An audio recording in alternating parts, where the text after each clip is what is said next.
All sports fans have dreamt about this. Who would win between a prime Mike Tyson and a 1966 Ali when he was at the top of his game? What about the 93 Bulls versus the 2017 Golden State Warriors, or Tiger Woods versus Jack if they were both using the same equipment? Surprisingly and very excitingly, simulated sports is not that far off. Hi again, everyone, and welcome to Geometric Analytics. Before I jump into this, I need to say that I am not a licensed financial advisor. The content in this video is for informational and entertainment purposes only and should not be construed as financial or investment advice. Any investment decisions you make are your sole responsibility. Always consult with a certified financial professional. So, I had a deep dive discussion with ChatGPT recently on this very topic. And though there's a lot more nuance to this discussion around the techie stuff, I've done my best to narrow it down into these three technological areas that need to improve in the near future to make sim sports a reality. So let's take a brief look at all of them. So the first one is called memory bandwidth. So this is the speed that computer chips can go out and get the data that they need. Right now, current technology is at about 1.5 terabytes per second. In order to make sim sports a reality, this needs to get up to 3 to 5 terabytes a second. So what this does is this memory bandwidth is what's going to create the realistic body movement. So muscle simulation, very smooth animation, those realistic movements. The second part is called latency. And this is how fast different parts of the simulation talk to each other. So it's not just going to be Mike Tyson interacting with Ali. There's going to be fans reacting to what's happening in the ring. It's going to be fighters dodging each other. There's going to be referees. There's going to be all kinds of different things happening. And these different parts of the simulation have to react to all these different inputs in order to make it look real. So right now, we're at microseconds, but we need to be a lot faster. Almost instantaneous is the feedback I'm getting from ChatGPT. And the third part is called parallel processing. So this is how thousands of tiny actions happening at once gets processed by the computer chips. And this is something that needs to 10x in order for sports simulation to become a reality. And this is going to be like the realistic full body physics. Very, very complex, having smarter opponents, learning from each other, things like that. And all of that to say, ChatGPT it still says that this is 3 to 7 years away. This is not fantasy. This is not fiction. This is a reality that's coming. There's no laws of physics getting in the way. This is just technology improving like it always does. And this is going to happen at some point. Now, since this is an investing channel, I'm not your techie guide on all this. You can go and have a discussion with ChatGPT about all the details here. But I wanted to look at what are the impacted areas of, like, as far as an investor is concerned, that you might be able to capitalize on this phenomena, on this coming phenomena, or get in early in certain areas so that when this does happen, there's a potential that some of these areas may take off. I mean, the obvious place to begin with is the AI infrastructure plays, like the chips and the memory and server cooling and things like that. But I wanted to look beyond that. So here's a few possibilities. Pay-per-view live streaming, like if we're going to have an Ali versus Tyson lifelike match, can you imagine the pay-per-view live streaming that would be involved? What about virtual reality? Maybe you can actually attend one of these fights, like as if you were sitting in the stands watching the fight take place from that perspective.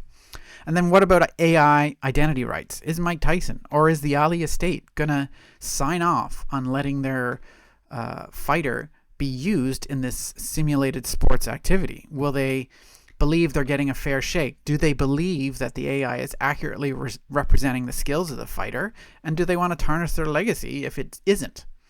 Merchandising is pretty obvious with this. Governance.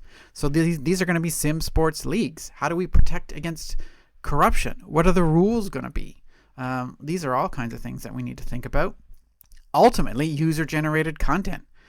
Eventually, you could be sitting at home on a Friday night and you can say, hey, Netflix or whatever, I want to watch Ali versus Tyson. Here's the generation I want you to pick. I want to make it a 12-round fight. Go. And that generates it for you at home. And then finally, and it's the area I want to dive into first on this topic, it's sports gambling. Can you imagine the bets that would take place on a fight of Mike Tyson versus Muhammad Ali? So just imagine that they've mastered the tech. Everything looks real. Both Tyson and Ali's estate are satisfied with the AI likeness that's generated. There's checks in place to protect against any corruption, like anyone sneaking in and giving their fighters superpowers. And then the whole world watches this live event as it unfolds before our eyes. This is bigger than any Super Bowl ever would have been, and the bets would be flying.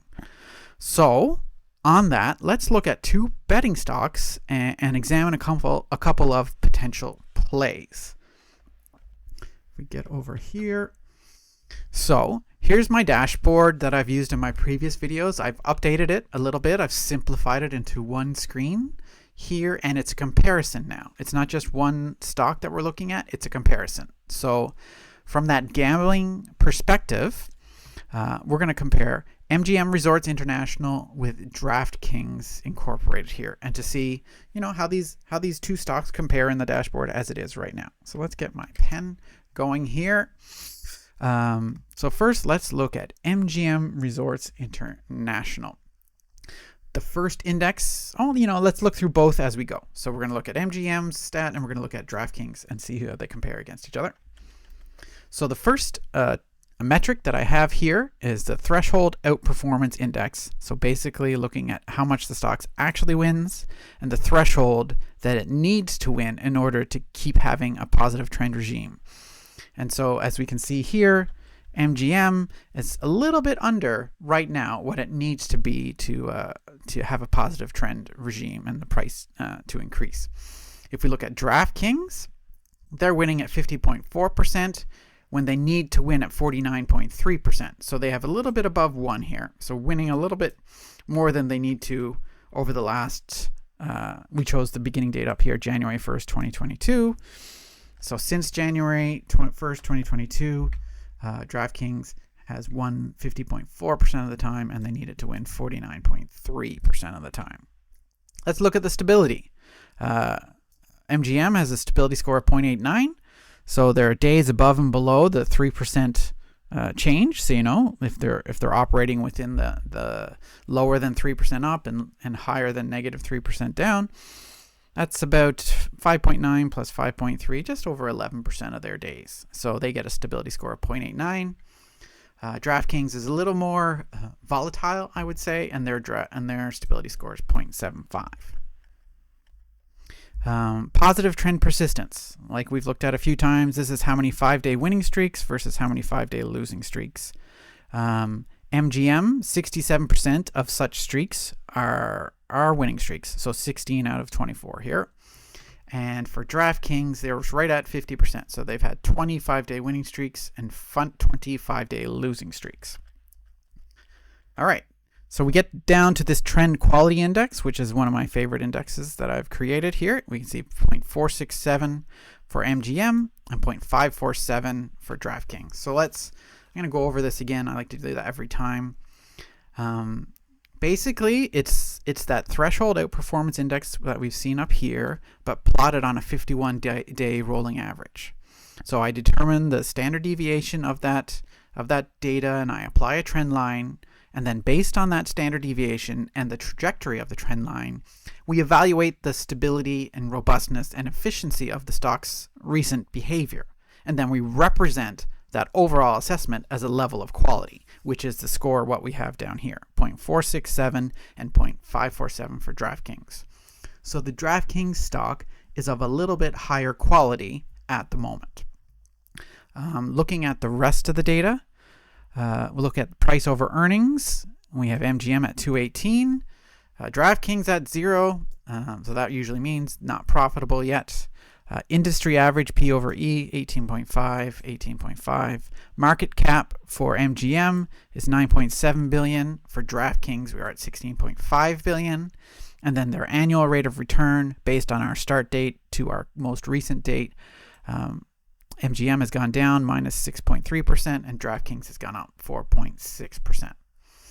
So, there you have it. This is a look at a couple of stocks that may be down the road when SimSports gets started, when it gets going. These could be businesses that really benefit from that. All right, so before I sign off, I'm going to reiterate that I'm not a licensed financial advisor. The content in this video is for informational and entertainment purposes only and should not be construed as financial or investment advice. Any investment decisions you make are your sole responsibility. Always consult with a certified financial professional. Well, let's get out of here. All right, thank you guys. I'll talk to you next time.